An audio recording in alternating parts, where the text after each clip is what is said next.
Bienvenue chers téléspectateurs d'Afro Info 243. Des affrontements opposent depuis ce lundi 27 mars matin les terroristes du 123 aux miliciens d'autodéfense dans la région de Bouérou, dans la localité de Mouesso, située à une vingtaine de kilomètres de Mouesso Centre, dans le groupement Bachalimokoto. D'après des sources contactées par Radio Okapi dans la région, des morts et des blessés civils ont été enregistrés lors de différents incidents entre les terroristes du 123 et les groupes Maï Maï. Et ces groupes expliquent que lorsque les 123 occupent une entité, ils obligent les jeunes, parfois des mineurs, à s'enrôler comme autodéfense locale pour le compte de ces terroristes. Une fois attaqués par les différents groupes armés, les victimes collatérales sont souvent les jeunes non formés. La population dénonce cette pratique qui constitue une grave violation des droits de l'homme.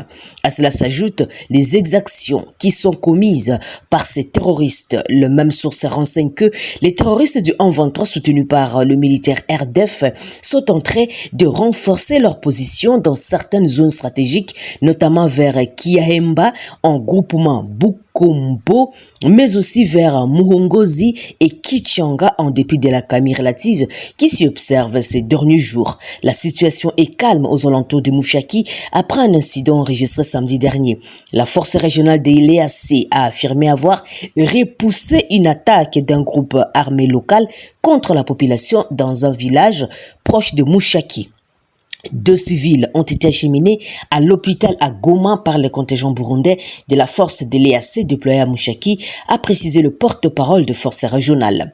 Contrairement aux allégations du 123 qui dit protéger les Tutsis de la RDC, les concernés dénoncent une manipulation de Kigali pour justifier ces massacres et pillages de ressources au Congo. Des hommes armés ont attaqué samedi 25 mars le village de Busumba et Rugogwe en territoire de Massissi en Nord Kivu. Des sources locales avancent un bilan de 13 civils tués et au moins 14 blessés. Des sources soupçonnent les groupes armés Nyatura à Bazungu.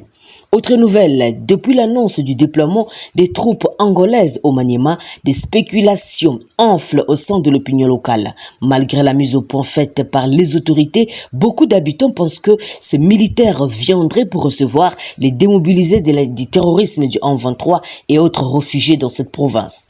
Les leaders du Maniema continuent de s'opposer à une éventuelle installation d'un camp des ex-combattants 123 dans leur province, même si de telles allégations n'ont pas été annoncées officiellement. Se confiant à Radio Okapi, Ruben Rachidi Boukanga a affirmé son opposition.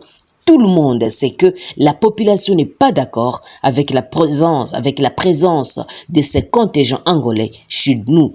Une réaction négative, une autre réaction émane du bâtonnier de Kindu, Rogatien Kayumba Migagaya, qui lie l'arrivée prochaine de militaires angolais à l'installation d'un camp de démobilisés du 123 Maniema. Il dit ne pas comprendre comment ce qui déstabilise la RDC puisse être amené dans cette province. D'ailleurs, les activités socio-économiques ont été paralysées vendredi 24 mars matin à Kindu à la suite d'une journée ville morte lancée par un cadre du Parti du Peuple pour la reconstruction et démocratie, PPRD, Aristote Albati Bendera. Ce dernier explique l'essence de sa démarche. Je voudrais ici montrer en face du monde combien de fois la population du Maniema n'est pas d'accord d'accueillir les troupes angolaises dans la province du Maniema, non plus les démobilisés du 123 qui sont d'ailleurs nos agresseurs. Même le chef de l'État dans ses propos, il dit que nous sommes agressés par le Rwanda. Comment on peut démobiliser un Rwandais et l'amener dans la province du Maniema? La province du Maniema n'est pas une corbeille où on peut jeter n'importe quoi chez nous au Maniema et on ne veut plus voir ces étrangers venir dans notre province. Les réactions hostiles se multiplient malgré l'appel au calme lancé à la population locale il y a quelques jours par le gouverneur intérimaire Afani Idrissa Mangala. Après notre avis favorable, ces troupes angolaises vont se déployer à Kindu comme base arrière pour remplir sa mission régalienne, leur attribuée par les 2 gouvernements. Et donc, j'espère avec les Angolais dans la ville de Kindu, nous espérons que nous allons être plus proches de la paix dans l'est de la RDC, a déclaré le gouverneur intérimaire avant de lancer cet appel spécifique à ses administrés. Nous devons manifester notre bonne foi envers nos frères qui sont venus nous aider à accompagner notre président de la République dans le rétablissement de la paix dans l'est de notre pays. Autre nouvelle, la situation sécuritaire dans l'Est de la RDC est toujours aussi préoccupante. Cette semaine, le Bureau conjoint des Nations Unies pour le droit de l'homme en République démocratique du Congo a publié les principales statistiques pour le mois de janvier. Au moins 166 civils ont été victimes d'enlèvement par le membre de groupes armés. Parmi ces personnes, il y a 120 hommes, 31 femmes et 15 enfants. Les chiffres restent alarmants, mais selon le Bureau conjoint des Nations Unies aux droits de l'homme, il s'agit d'une diminution de 34% par rapport au mois de décembre, 256 victimes.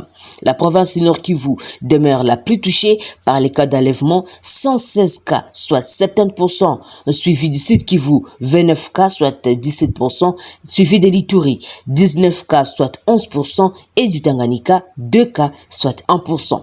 Selon cette source onusienne, parmi les groupes armés, ce sont les membres des APLSS qui ont été responsables du plus grand nombre d'enlèvements, 36 cas, soit 22%, suivi entre autres du M23 et des Raya Mutomboki, 28 cas. Chacun, soit 17%, des ADF, 20 cas, soit 12%, de la Codeco, 19 cas, soit 11%, et de Nyatura Bazungu, 7 cas, soit 4%. L'Alliance des Patriotes pour un Congo libre et souverain, APCLS, est l'un des principaux groupes Maïmaï de l'Est du Congo. Il est dirigé par le général autoproclamé Janvier Karairi et cette milice est active dans le nord-ouest du territoire de Massissi et prétend défendre les intérêts de la population Houndé. Autre chose, les assaillants armés non encore identifiés ont tué 13 personnes et blessé plusieurs autres dans le territoire de Bagata, en province du Kwilu. Selon l'administrateur du territoire, Amédée Mbagambuna, qui livre cette information, les faits se sont déroulés précisément dans les groupements Kissia, à plus de 30 km du chef-lieu du territoire, vendredi 24 mars dernier. Ces assaillants avaient d'abord tué 12 personnes et lorsque le chef du village Kissia voulait vérifier l'événement, tout s'est retourné contre lui et il a été également tué. Et c'est ce qui fait un total de 13 personnes tuées et plusieurs blessés, explique l'administrateur du territoire. Il a ajouté que parmi les personnes mortes figurent aussi des choristes qui s'est préparé pour animer un culte ce dimanche vers Bukangalonzo. De son côté, Placide Moukwa, le premier vice-président du cadre de concertation de la société civile de Kwilu, qui confirme ces informations, ajoute que ce dimanche, il y a eu une autre attaque au village Kimpasi, toujours dans les groupements Kissia, où un chef de terre a été tué. Chers téléspectateurs d'Afro Info 243, c'est par ici que s'achève notre émission. Merci à vous tous de nous avoir suivis jusqu'à la fin. N'oubliez pas de vous abonner, liker, partager, mais aussi laissez-nous un commentaire. Je suis Santi Chesenga, depuis la province de l'Ituri, à l'est de la RDC, pour Afro Info 243. Au revoir.